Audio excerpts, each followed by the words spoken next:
In this video, I am going to discuss a poem called Tonight I Can Write, which is written by Pablo Neruda.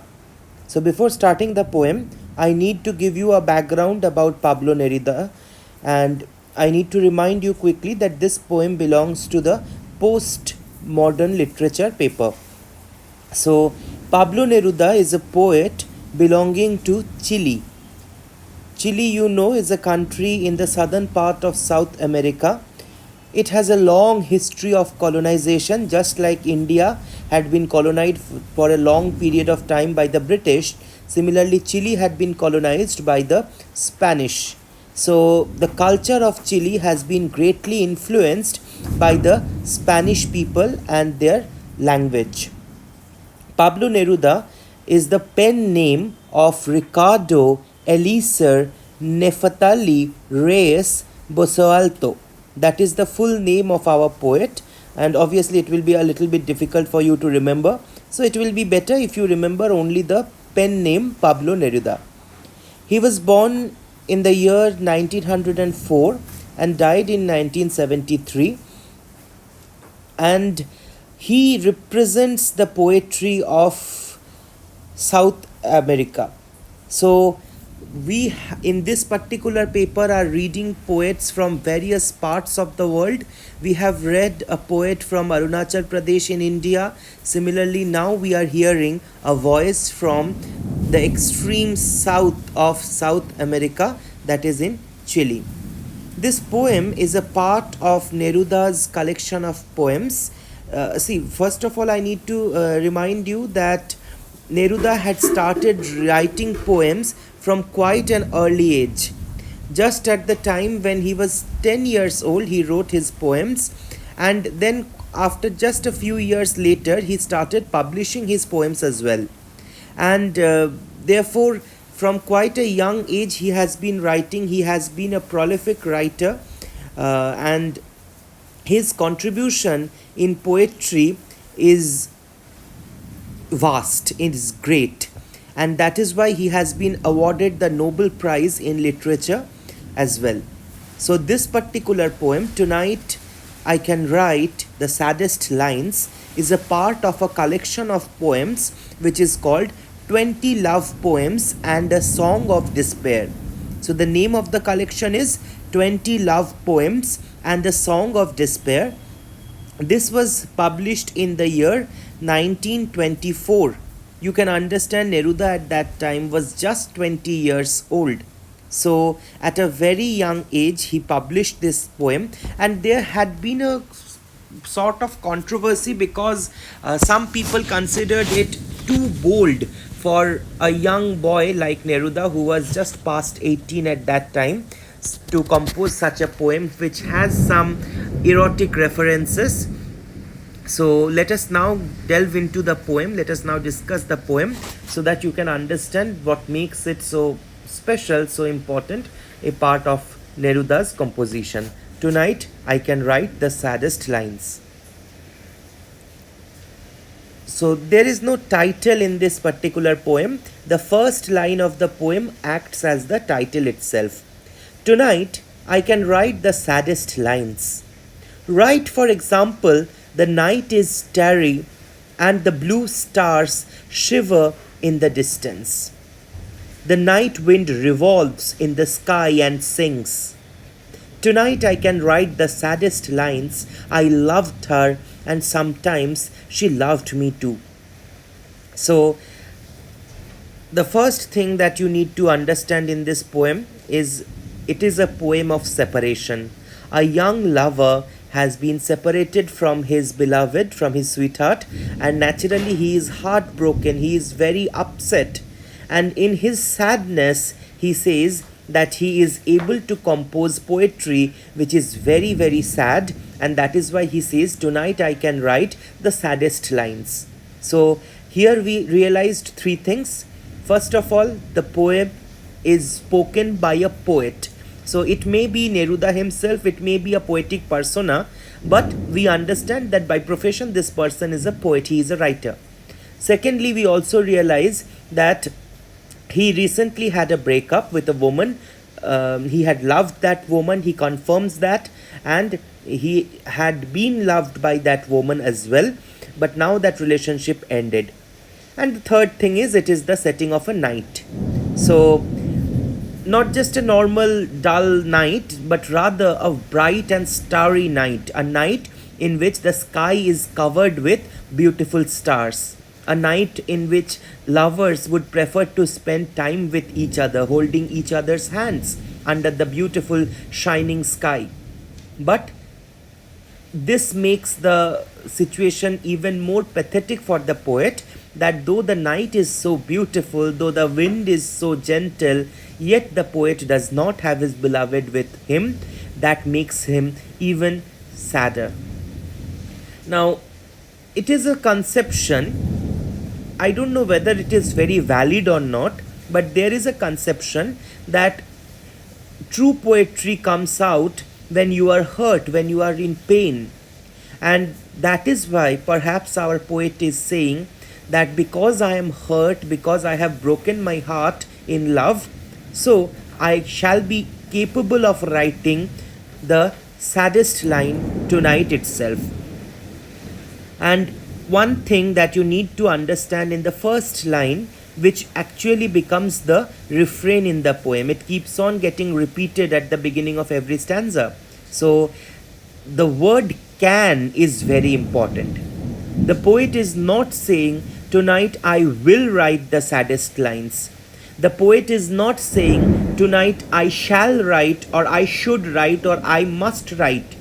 The modal can, in English, modal serves the purpose of expressing the mood of the speaker, the feelings, the inner emotions of the speaker. So, I can write here means I have the ability to write. So, whether he will actually write the saddest lines or not, that is not confirmed yet. But he says, I have the ability to write the saddest line tonight. And then he gives some example, what kind of sad lines it could be. Like, the night is starry, the night is covered with stars, the night sky is covered with stars, and the blue stars shiver in the distance. But in the blue sky, the stars are shivering. Now, why shivering? Because when you are loved by someone, you have the warmth of love.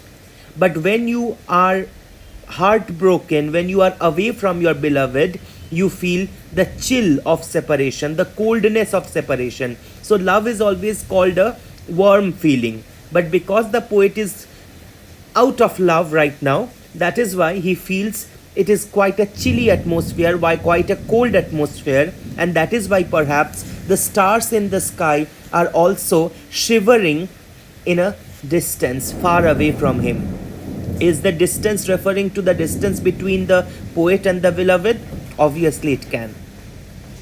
The night wind revolves in the sky and sings. The wind is blowing gently in the sky and it is singing songs of separation. It is singing songs of pain and sadness. Tonight I can write the saddest lines. I loved her and sometimes she loved me too.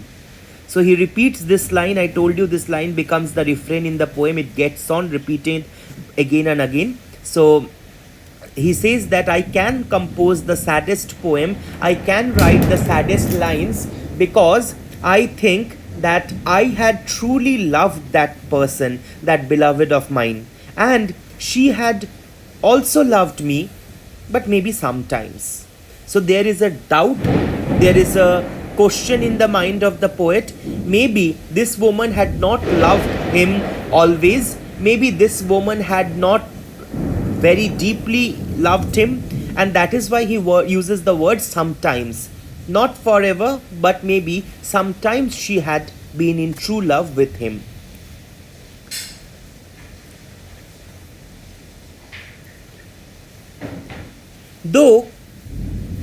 Through nights like this one, I held her in my arms. I kissed her again and again under the endless sky.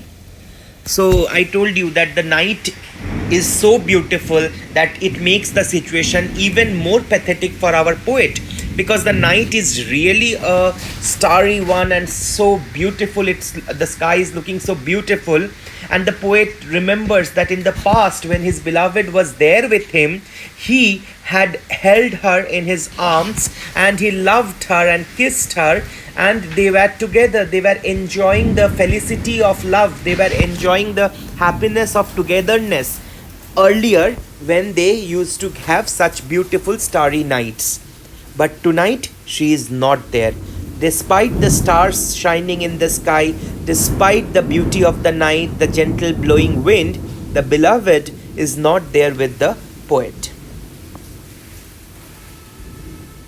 Again, the poet is repeating this line. She loved me sometimes, and I have loved her too. How could one not have loved her great still eyes? So the poet says that she used to love me, and once again she is saying that sometimes.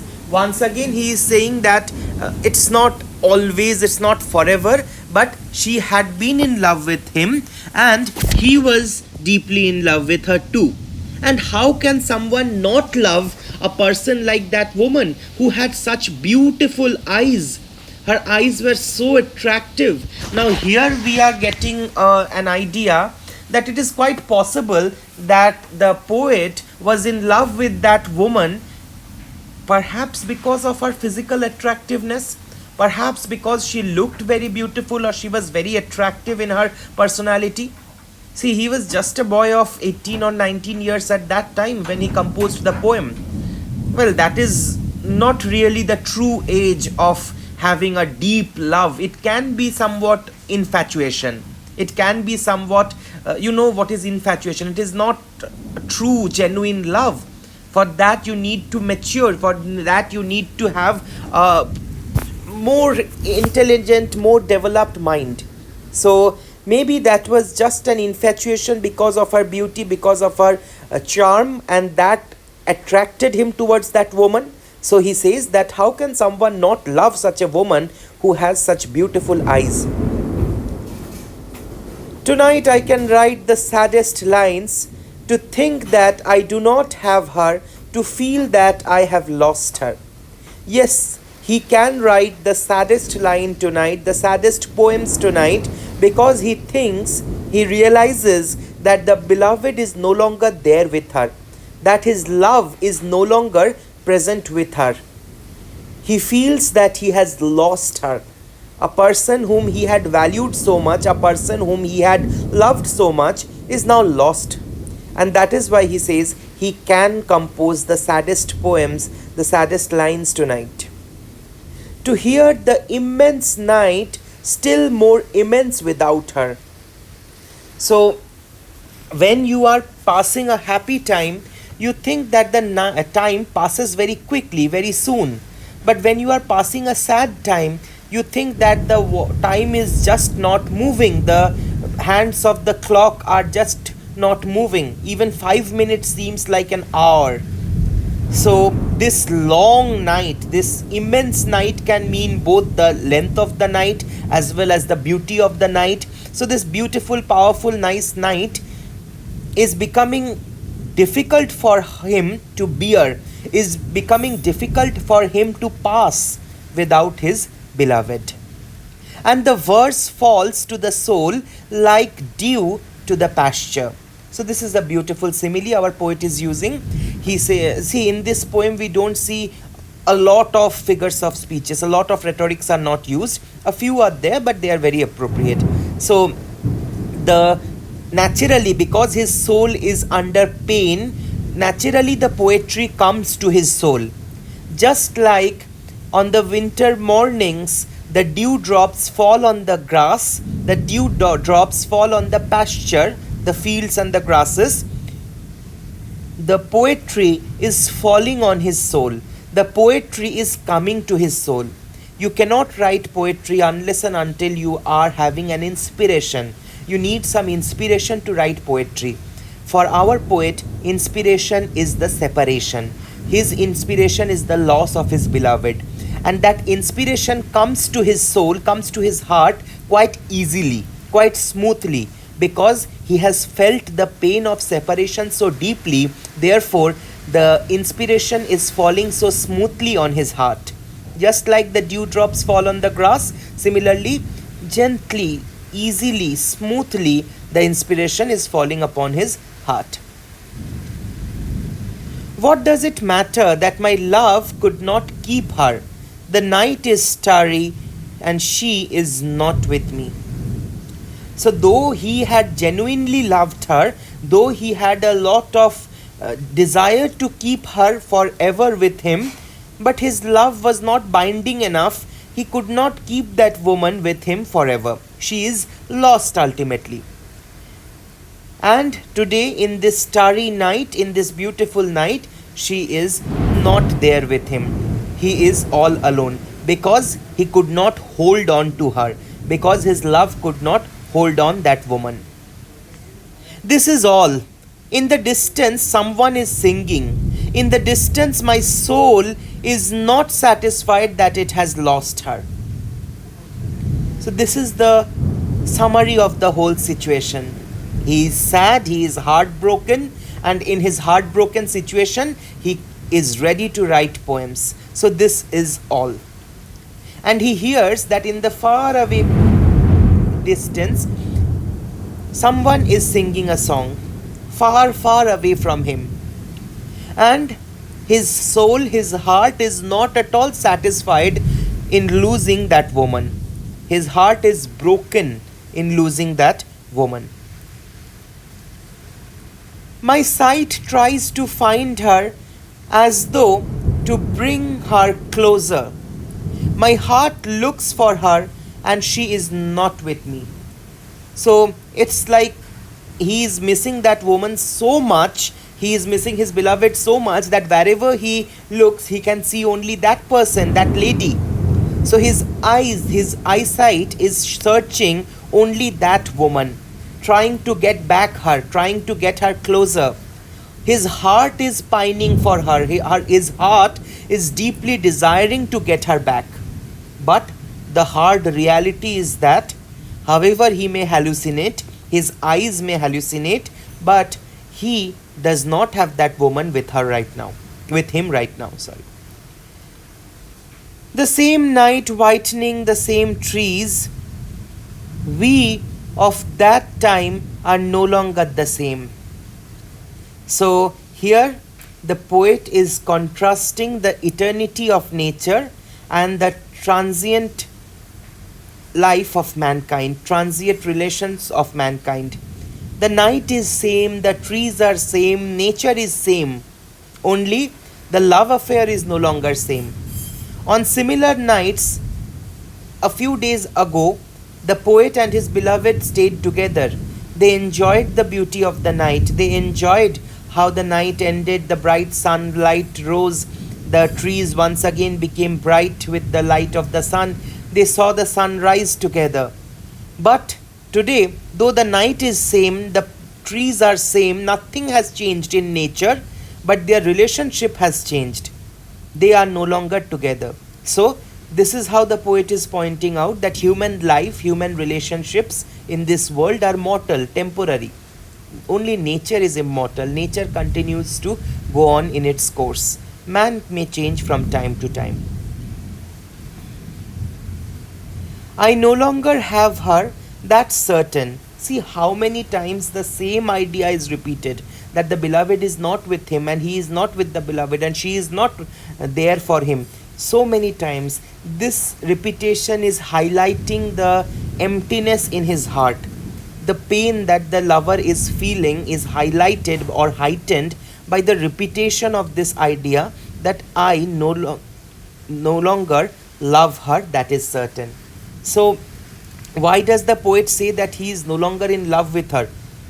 Because he is trying to console himself. Okay, she has gone, leaving me, fine, I no longer love her, I have forgotten her. But how I loved her. But in the past, the love was very powerful, very passionate, very intense. So maybe now I have stopped loving her, now she does not matter for me anymore. But as readers, we really understand that she actually matters and matters a lot for him. But he is just trying to explain himself, he is just trying to console himself by saying that no, no, I no longer love that woman. That is certain, that is sure. He is trying to assert it only to console his heart. But immediately he is reminded that, oh God, how much I loved that lady. My voice tried to find the word to touch her hearing. So her eyes were searching for her heart was wanting to have her. Now his voice also wants to pour into her ears. He wants to, in simple language, talk to that woman. He enjoyed speaking to that woman, and now he once again misses speaking to that woman. So he wants that his voice can once again reach into her ears. Once again, he can tell that woman how much truly, deeply he had loved her. Another's. She will be another's. As she was before my kisses, her voice, her bright body, her infinite eyes. Now this lover is acting like a typical jealous lover. He says that okay, she has gone leaving me and I know she will go to someone else. The woman who belonged to me till now, the woman whom I had kissed till a day before, whose voice, whose body, whose eyes, whose every attraction belonged to me, now it's no longer in my hands. She has now moved on. She has now gone to someone else. Now she will be in someone else's arms. She will be loved by someone and kissed by someone. Her voice will be pleasing the ears of someone else. Her body would be sexually pleasing someone else. Her beautiful eyes would provide solace, comfort to someone else. So, once upon a time, everything that belonged to me, I have lost it. So, there is a sense of loss, losing something or someone very, very valuable reflected in these lines. I no longer love her, that's certain, but maybe I love her. So I told you he is confused. He is not sure that he has forgotten her.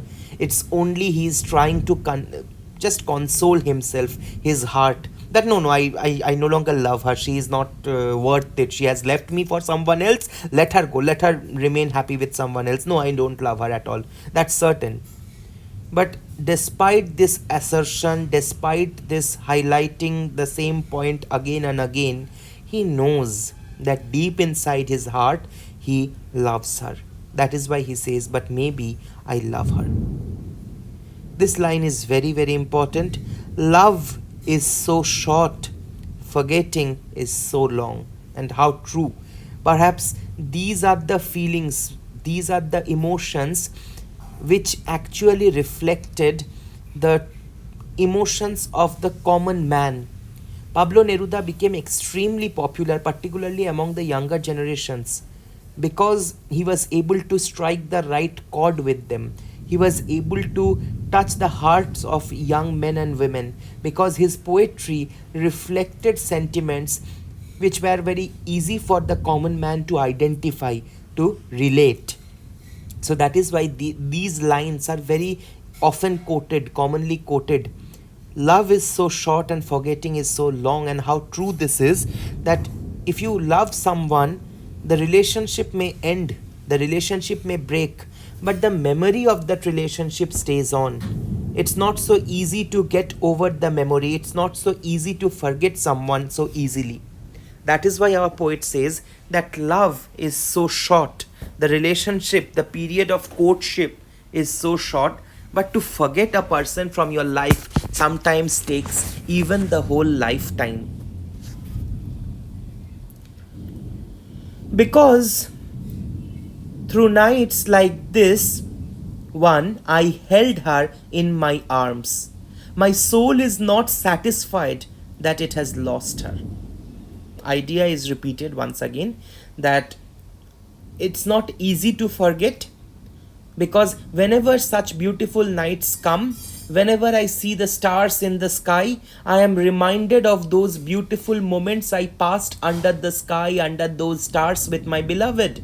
A beautiful night reminds me of the time, sweet time I spent with my beloved. That is why it's even more difficult to forget the memory of that woman. So, because nights like this one reminds the poet that he had held her in his arms, and his soul is not ready to accept her loss. His soul is not ready to agree that this woman has left him forever.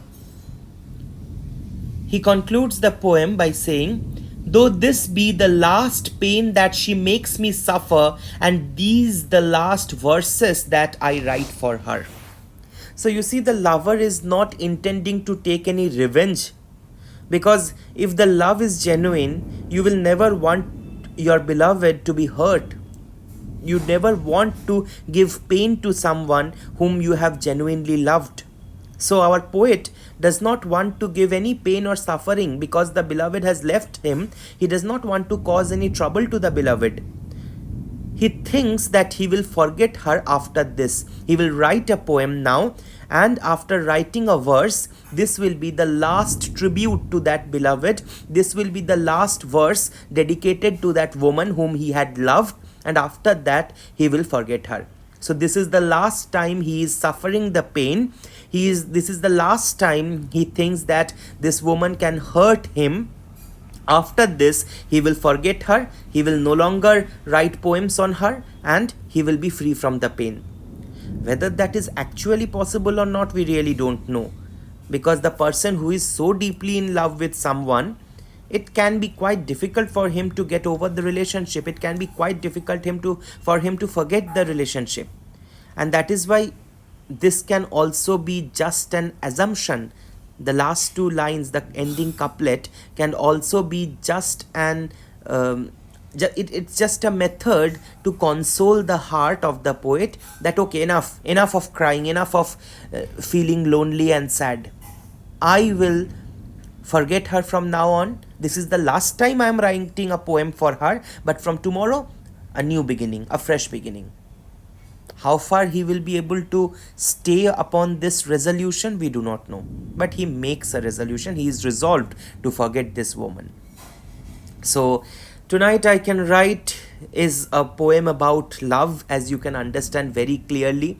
A poem about the loneliness, the pain that separation from a beloved causes a human being, causes a person, and how difficult it is to forget the memory of a person who was genuinely loved.